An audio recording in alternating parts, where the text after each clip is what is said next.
Shabbat Shalom. I think pretty much every parent remembers their child's first birthday. It's a pretty big deal. I definitely remember my son's first birthday. Granted, it was a tad unusual because if you'll recall, COVID hit in February, March of 2020, and his birthday's in April. So obviously he didn't get the big party. We did it what I like to call high COVID style. I personally baked that smash cake, I sent out little e-invitations, decorated the dining room table, and threw a big Zoom birthday party. I think your child's first birthday should be memorable. It's a big deal, first birthday. It marks the passage of time in a very tangible way during a period when time seems so fuzzy. Remember that first year after they're born? It's such a blur. All the sleep deprivation, you're adapting to a new way of living, and you finally get to a year, you made it. You think, wow, I made it this far. And also, a year, you look at them and you think, he's not a newborn anymore. He's on the way to becoming a toddler, on the way to becoming a child, on the way to becoming a teenager, who will one day, God willing, be a man. That's all anyone wants for their kids, right? To grow up and be safe and healthy and happy. First birthday is a big deal. I think that's why I'm just gutted. I think we all are. When I think of Kfir Bibas, who celebrated his first birthday in captivity. A baby, the youngest child held hostage by Hamas terrorists. We've all seen photos of him. He's this little red-headed infant smiling up at the camera, his equally adorable 4-year-old red-headed brother Ariel nearby. It just gets me every time. I was talking about it with a friend of mine, a very old friend of mine, a very lovely non-Jewish person, and one of the very few non-Jewish people to reach out to me after October 7th. And she said to me, and with complete sincerity and sympathy in her voice, she said, when I was telling her how hard it was to think of this baby celebrating his first birthday as a hostage, she said, oh, Sarah, it must hit you, particularly hard because, you're Jewish too, and you have a 4-year-old, and not long ago he was the baby, and it just really must be so painful for you because of that. And God bless her. I got so angry.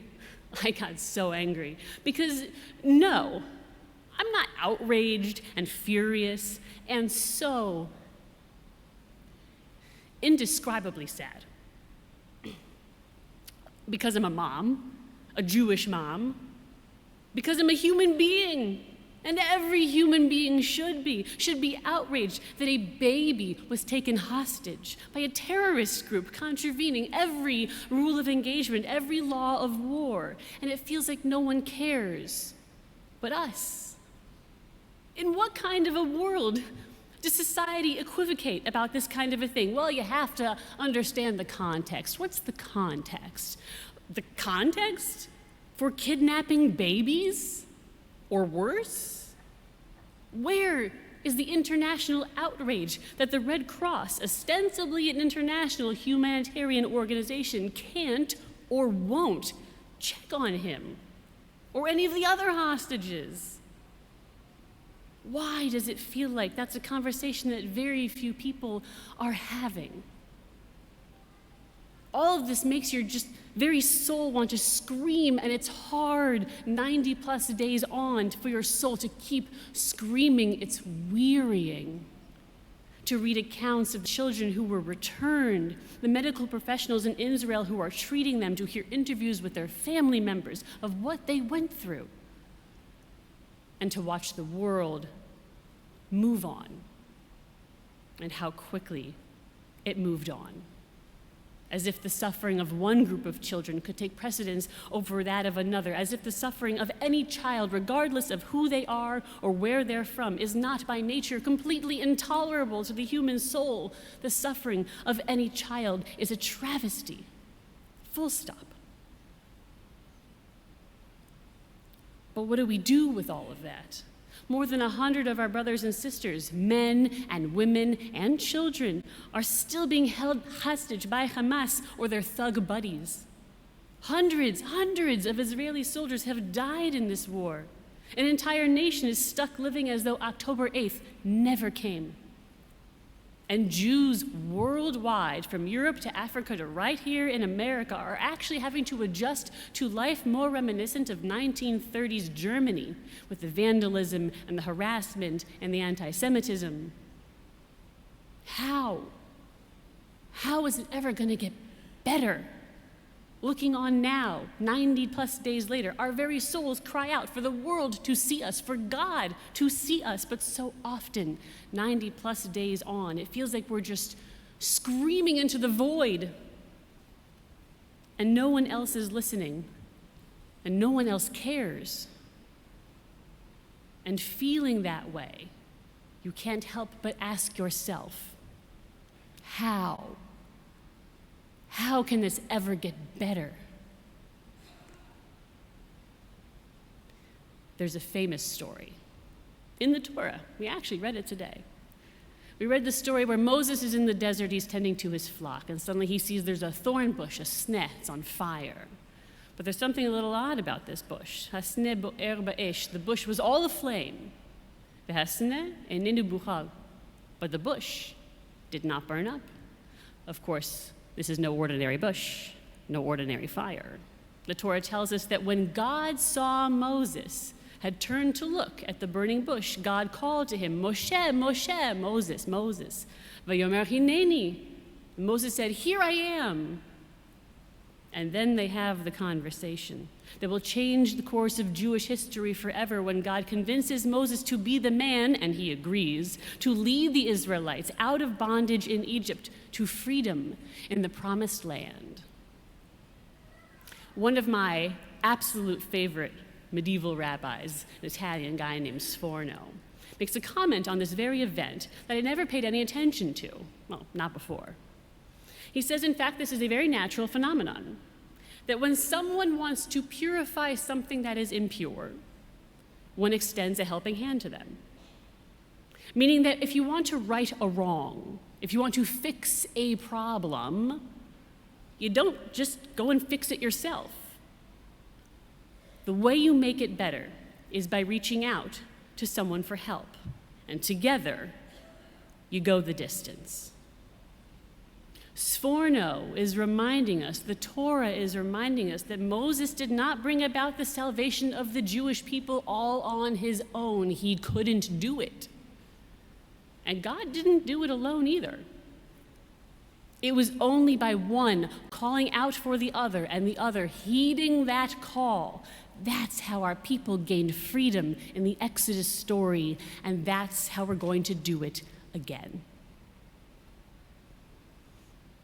It does feel so impotent so often to read headline after headline and hear conversation after conversation, and day after day goes by with no more of our captives freed, our soldiers' lives continuously imperiled, death and destruction continuing on.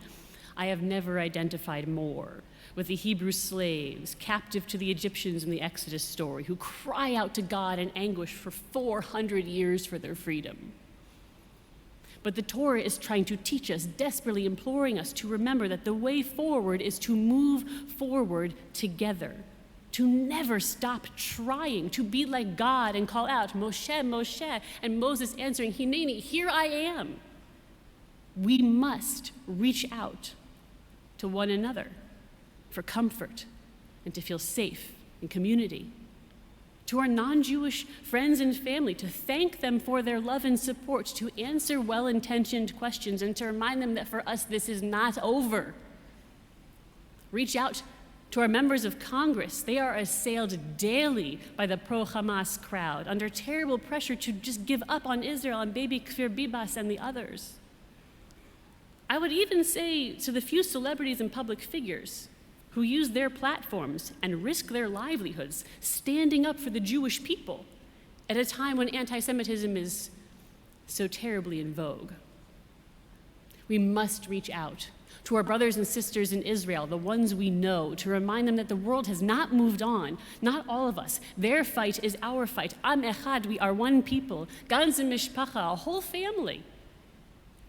We must reach out and support the Israelis we've never met. Donate to the charities that provide medical and psychiatric care for released hostages and survivors of the October 7th attacks, whose treatment will take, I am afraid, many years.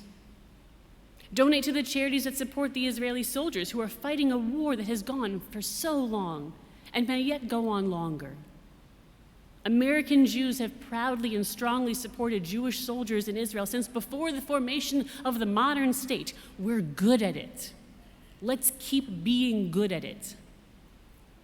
And I'll add, after Rabbi Strauss's announcement last night during his Devar Torah, that if you can go to Israel, please do. It shows the Israeli people we care besides providing much-needed dollars.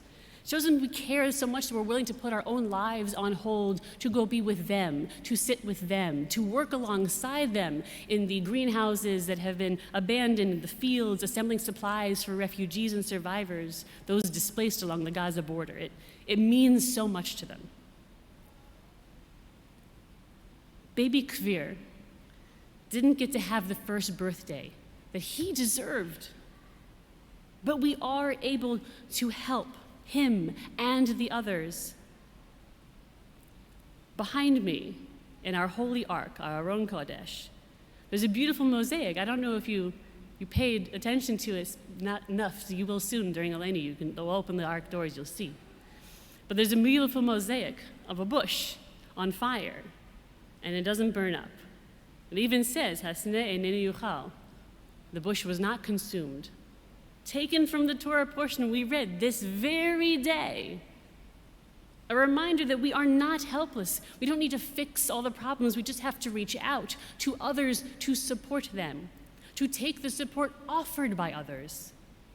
We are Am Echad, Ganze Mishpacha, one whole family. The only way we will survive this, as we have survived thousands of years of history, is by reaching out to one another, to stand together hand in hand. That is how Am Yisrael Chai, the people of Israel, will always live.